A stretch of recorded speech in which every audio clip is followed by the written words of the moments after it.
নমস্কার, আপনাদের সবাইকে স্বাগত জানাই আজকের অনুষ্ঠানে। আমার আজকের এই অনুষ্ঠানে বসে লোকে তো এখন সবসময় মোবাইল সার্ফিং করে বিভিন্ন রিল দেখে, সারা দিন ধরে মানুষ রিলস দেখছে, নানান রকমের কালারফুল রিলস। তো একটা রিলস ভীষণভাবে মনে পড়ছে এখন, তো একটু বলি। তিনজন বন্ধু এটা খুব ঘোরাফেরা করছে, মানে মাঝে মধ্যেই দেখি আর কি, আসে ফোনে। 3 বন্ধু মোটরসাইকেলে যাচ্ছে, এই সৌম্যরাও মনে হয় শুনেছে। 3 বন্ধু মোটরসাইকেলে যাচ্ছে, কালো যেমন, হ্যাঁ কালো মুখ, শোনো না, সামনে এক বন্ধু রিলস দেখুন, আমরাও দেখি তো এগুলো, আমরা প্রোগ্রাম করলে কি হবে, আমরা হ্যাঁ। এবার 3 জন বন্ধু, সামনে একজন, মাঝখানে একজন, সে 3টের মুখ দেখলেই হাসি পায়। প্রথমে হা করে মোটরসাইকেল চালিয়ে যাচ্ছে, হঠাৎ পিছন থেকে এরকম একজন মুখ বার করে বলছে, ভাই ভাই একটা কথা বলবো। এখন মাঝখানে যে ছিল সে বলছে, হাই তুই কথা বলিস না, তোর জিভে তিল আছে, তুই যা বলিস তাই সত্যি হয়ে যায়। যে সামনে চালাচ্ছিল সে উদার মানসিকতা দেখি বলছে, না না ভাই তুই বলতো, আজকে এই 21 শতাব্দীতে এই 2026 সালে তোরা এসব বিশ্বাস করিস, বল কি বলিস বল। পিছনের লোকটা ছেলেটি বলছে, আমি না কোনোদিন অ্যাক্সিডেন্ট দেখি নাই। আর যেই বলা, ধাম করে একটা লরির পিছনে গিয়ে মোটরসাইকেলে 3 জন চিৎ হয়ে চারপাশে পড়ে রয়েছে। এই রিলসটা এখন দেখে মানে এত হাসি পেয়েছে আমার, যে জিভে তিল থাকলে নাকি কথা সত্যি হয়ে যায়। এখন আমার বলতে ইচ্ছে করছে যে শ্রীদেবাচার্যের অনুষ্ঠান, ও দেবাচার্য দা, তোমার জিভে কি তিল আছে? কেন এই কথা বলা? কারণ গত 1 দশকে, মানে 10 বছর যা যা প্রেডিকশন করেছে তা কোথাও না কোথাও হয়েছে।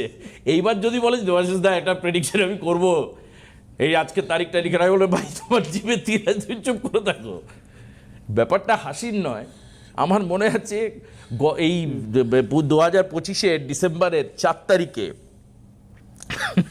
2025 4 তারিখে ডিসেম্বরে শ্রীদেব বলেছিল যে বিমান দুর্ঘটনা একটা ঘটবে, এবং বিমান দুর্ঘটনা, আমি বললাম যে তুমি এআই বোয়িংয়ের যে ইয়ে হলো ইন্ডিয়ান এয়ারলাইন্সের, তারপরে বলছে হ্যাঁ এখনও আরও পসিবিলিটিস আছে যে বিমান দুর্ঘটনা ঘটবে এবং এরকম একটা আকাশে বিপত্তি হবে।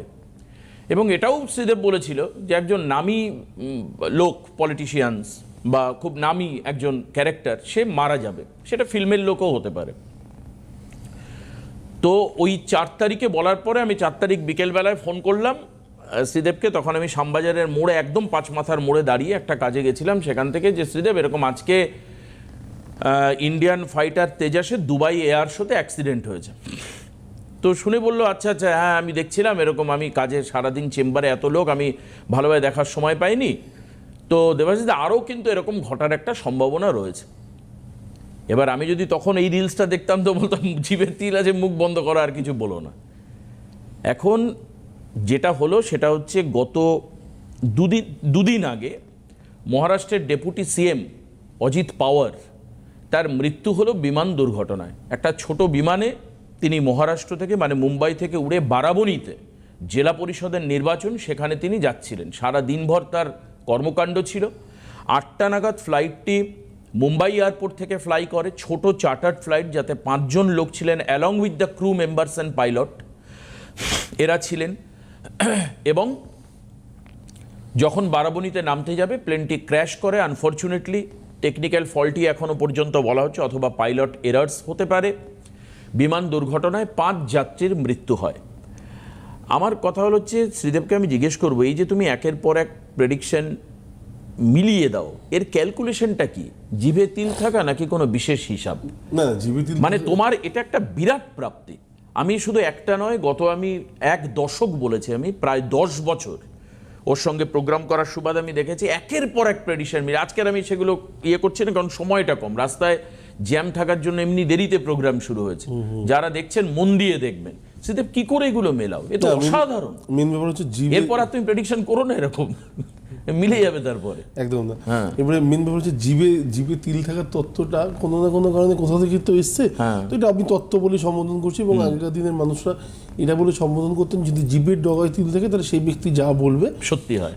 ও এটা পুরনো প্রচলিত আছে, প্রচলিত রয়েছে, এটা ভুল না। সেখান থেকেই রিলসটা তৈরি হয়েছে। না, আমার জীবের করে কোনো তিল নেই, কিন্তু হ্যাঁ সত্যি কথা বলতে তাহলে এটা কি পিওর ক্যালকুলেশন? হ্যাঁ, একদম ক্যালকুলেশন ছাড়া এগুলো সম্ভব না। এবং আমার মনে হয় যে জিনিসগুলো আমরা দেখছি বা যেগুলো ভবিতব্য, আগের বছরের যে প্রবলেমগুলো ছিল এই বছরের স্টার্টিংয়েই সেই প্রবলেমগুলো একদম উড়ে যাবে, এটা কখনো হতে পারে না।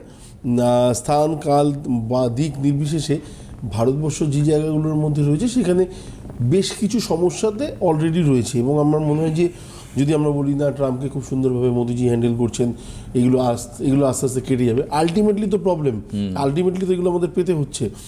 বা আমাদের যদি বলি যে যার উপরে আমাদের অর্থনীতি দাঁড়িয়ে রয়েছে শেয়ার মার্কেট, সেই জায়গাটাও খুব একটা ভালো স্তরে নেই এই মুহূর্তে, কোথাও না কোথাও খুব ডাউনফলে রয়েছে।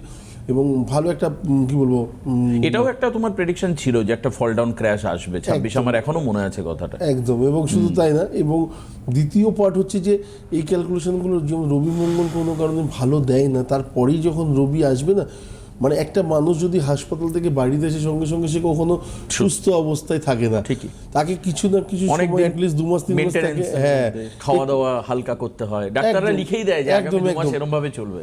তো রবি এতদিন ধরে জ্বলেছে, তারপরে সে যখন এসছে সে হুট করে কি করে ভালো ফ্লোরিশ আমাদের লাইফে দিয়ে দিতে পারে। এই জন্যই কলকাতার এই অগ্নিকাণ্ড 30 জন লোক, আনন্দপুর 30 জন মানুষ। আমি গত পরশুদিন কালকে ভিআইপির উপরে আরেকটা বিরিয়ানির দোকানে আগুন লেগে যায় রাত্রেবেলায়। একদম। এবং এই যে আগুন লাগার ঘটনাটা যদি আমরা ভাবি বন্ধ হয়ে গেছে বা দেখো সেই 25-এর কন্টিনিউয়েশন চলতেই থাকছে। 25-এ কত অগ্নিকাণ্ড ঘটেছে, 23 ফেব্রুয়ারি অবধি এটা কোনো কারণে স্টপ হওয়ার নয় দাদা। আচ্ছা, তার মানে আরো আগে তোমার হিসাবে বলেছো, তোমার হিসাবে তাহলে আরো 29 দিন মতো মানুষকে এরকম ভয়াবহতার মধ্যে দিয়ে চলতে হবে, কম বেশি। আচ্ছা, কম বেশি। আচ্ছা, 23 ফেব্রুয়ারি অবধি এই প্রবলেমগুলো থাকবে। এবং হয়তো ছাড়ার মুখে, মানে আমরা যেটা বলি জোটা হয়তো আর একটুখানি বেশি হতে পারে। সাবধান থাকুন প্রত্যেকে। ভাবছি দেশের ক্ষেত্রে হচ্ছে, পাবলিকের ক্ষেত্রে হচ্ছে, এয়ারপোর্ট লাইনের ক্ষেত্রে হচ্ছে, আমাদের নিজেদের লাইফে হবে না এর কোনো মানে নেই। তো আমাদের প্রত্যেকের জীবনে এটা সতর্কতাটা থাকা উচিত। যার যেখানে হয়তো কারোর বাস্তু অনুযায়ী রবির প্রখরতাটা বেশি, তার বাড়িতে কিছু হবে না। যে মোমো কারখানায় যে প্রবলেমটা হলো, 30 জন লোক পুরো একদম দগ্ধ ছাই হয়ে গেলেন, তাদের ফ্যামিলিতে তাদের যে জায়গাটা রয়েছিল সেই অনুযায়ী বাস্তু অনুযায়ী রবির প্রখরতা বা মঙ্গলের কারকতা বেশি ছিল না, এটা আমাদের জানা নেই। থাকতেই হবে কোথাও না কোথাও সেই বাস্তু অনুযায়ী। তো আমাদের উচিত, আমরা যদি ভাবি এটা দেশের ক্ষেত্রে হচ্ছে, বা এটা একটা ফ্যামিলির ক্ষেত্রে হয়েছে, বা একটা কারখানার ক্ষেত্রে হয়েছে, বা একটা বিরিয়ানির দোকানে হয়েছে, এরকমটা নয়।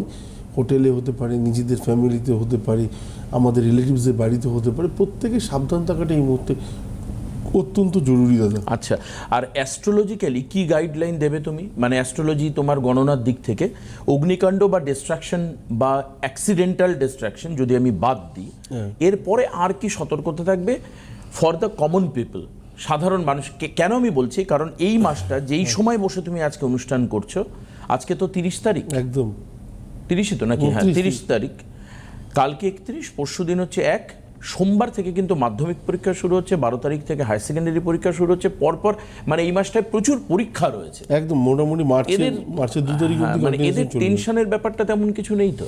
না, আমার মনে হয় স্টুডেন্ট লাইফে পড়াশোনা নিয়ে মেজর কোনো সমস্যাটা সেরকম থাকবে না। হ্যাঁ, মাঝখানে যে অমাবস্যা বা যে গ্রহণটা আছে তার জন্য খানিকটা হয়তো যাদের এই মুহূর্তে রবি মঙ্গলের প্রখরতা বেশি আছে, বা আমরা বলি না মঙ্গল অষ্টম ঘরে মাঙ্গলিক, বা যাদের মাঙ্গলিক আছেন বা মঙ্গল শুক্র একসাথে আছে, শনি মঙ্গল একসাথে আছে, তাদের ক্ষেত্রে বলবো একটু সাবধান থাকুন। এই জটিলতাগুলো না আমাদের লাইফে এই মুহূর্তে তেড়ে আসে। আমরা ভাবি গ্রহ আমাদের লক্ষ লক্ষ কিলোমিটার দূরে অবস্থান করছে, সে তার ইফেক্ট আমাদের লাইফে আসবে কি করে, না আসলে পরে আমাদের লাইফটা এভাবে চলছে কি করে, এত জ্যোতিষীর প্রোগ্রাম হচ্ছে কি করে।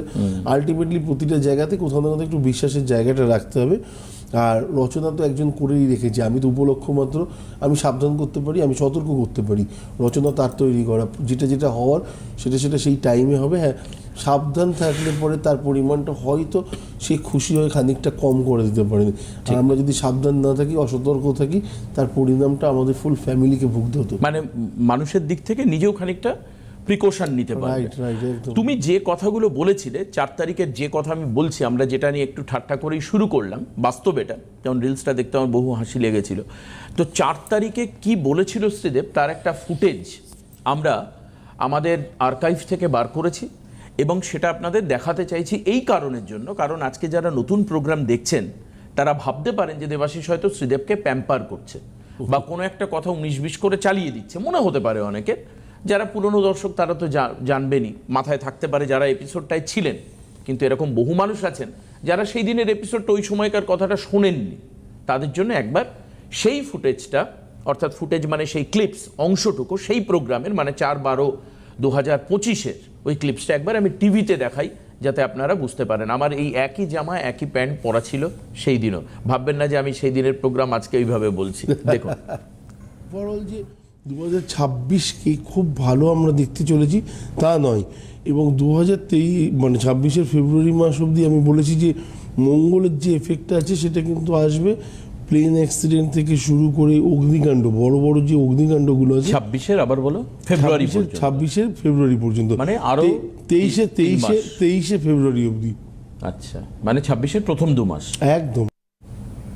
তাহলে বোঝা গেল 26-এর ফেব্রুয়ারি পর্যন্ত এটা বারবার করে প্রেডিকশন করা ছিল, যেই ফুটেজটা আগে আপনাদেরকে দেখালাম। বুঝতেই পারছেন শ্রীদেব কিন্তু আজকে দেখুন আজকে কি পোশাক পরে রয়েছে, সেই দিন আগের ফুটেজটা বুঝতেই পারলেন। এটা ভাববেন না যে আজকে আমরা বলে আবার সেই ফুটেজটা চালাচ্ছি। আচ্ছা, এবার একটু বলো যে এই যে আর্থিক উন্নতি তো সব মানুষই চাইছে, নতুন বছর অনেক প্রত্যাশা নিয়ে শুরু হয়েছে, সূর্যের বছর ইত্যাদি, কিন্তু এখনো পর্যন্ত স্টিল টুডে, একটা মাস প্রায় শেষ হয়ে গেল, আর্থিক উন্নতির কি মানুষ কিছু বুঝতে পারছেন নাকি কবে পারবেন আদতে, বা করতে গেলে কি করতে হবে? এবং দেখো এখানে দাঁড়িয়ে মাঘী পূর্ণিমাও আছে সামনে এবং শিব চতুর্দশীও রয়েছে পরবর্তী সময়। এগুলো তো খুব ভালো যোগ, মানে আমি এতদিন জ্যোতিষ করে বুঝেছি যে এই যোগগুলো ক্যালেন্ডারে তৈরি হয়েছে যোগ অনুযায়ী। সম্মতি অমাবস্যা, হ্যাঁ, সম্মতি অমাবস্যা রয়েছে। তাহলে এই সময়টা মানুষ কি করতে পারে এই বিষয়ে? না, স্পেশালি অর্থনৈতিক অবস্থার দিক থেকে যদি বলি যে মানুষের মধ্যে অনেক বেশি চেঞ্জেস হয়ে গেছে বা অনেক বেশি চেঞ্জেস হবে না, এরকমটা ভাবার কোনো কারণ নেই। সাংঘাতিকভাবে অর্থনৈতিক দিক থেকে খুব একটা ভালো এই মুহূর্তে আমরা থাকতে পারি না। মেন ব্যাপার হচ্ছে বেশ কিছু জায়গাতে বেশ কিছু অব্লিগেশন বা পলিটিক্স নিয়ে আলোচনা করতে হয় সেই জায়গাগুলোকে, তো ওর মধ্যে এই মুহূর্তে ঢুকবো না। জাস্ট বলি যে গ্রহের প্রেক্ষিতে এই মুহূর্তে ইনকামের জায়গাটা নিয়ে যদি বলি, সাবলীল কিন্তু খুব সচ্ছল অবস্থায় যে থাকতে পারবো। কবে নাগাদ আসতে পারে নরমালিটি, আর কবে আসবে, মানে এর থেকে বেটার কবে হবে? আমার বিশেষ সেপ্টেম্বর, মানে আগস্ট সেপ্টেম্বরের আগে, মানে প্রায় 8 মাস, মানে এখন আরো 7 মাস একদম আগস্ট সেপ্টেম্বরের আগে আমরা খুব ভালো ফ্লোরিশ যেটা বলি সেটা কোনো কারণে পেতে পারি না। এটা গেল একটা দিক। দ্বিতীয় জায়গাটা হচ্ছে যে এই যে মাঘী পূর্ণিমা বা আমাদের যে সম্মতি অমাবস্যাটা কি, চতুর্দশী যেদিনকে পড়েছে সেদিনকে সোমবার, শিব চতুর্দশী। আমি আগের এপিসোডগুলোতেও আলোচনা করছিলাম দেবাশিসদা যে সম্মতি অমাবস্যাটা শিব চতুর্দশী সোমবার দিনকে পড়েছে। আপনি যদি লাস্ট 75 ইয়ার্সের ক্যালেন্ডার দেখেন দেখতে পাবেন নেই যে সোমবার দিনকেই শিব চতুর্দশী পড়েছে, মানে সোমবার শিবের বার এবং চতুর্দশী সেটাও আবার সোমবার দিনকে পড়েছে, এবং সেটা শেষ করেই আবার অমাবস্যা সেটাও আবার সোমবার দিনকের মধ্যেই পড়ছে। মানে যোগটা সাংঘাতিক। যারা যে কোনো ব্যাপারে যে কোনো সমস্যায় আছেন না কেন, মেয়ের বিয়ে থেকে আর্থিক জায়গা, পড়াশোনা, বিভিন্ন জায়গায় বা বিদেশে পাড়ি দিতে যাচ্ছেন, কোনো কারণে আটকে যাচ্ছেন বারবার, অমাবস্যাটাকে মানুন। আমি বারবার করে বলি, আমি খুব কয়েকটা অমাবস্যার ক্ষেত্রে খুব রিজিড থাকি, মনে হয় যে না এগুলো সম্বন্ধে মানুষকে বলা দরকার।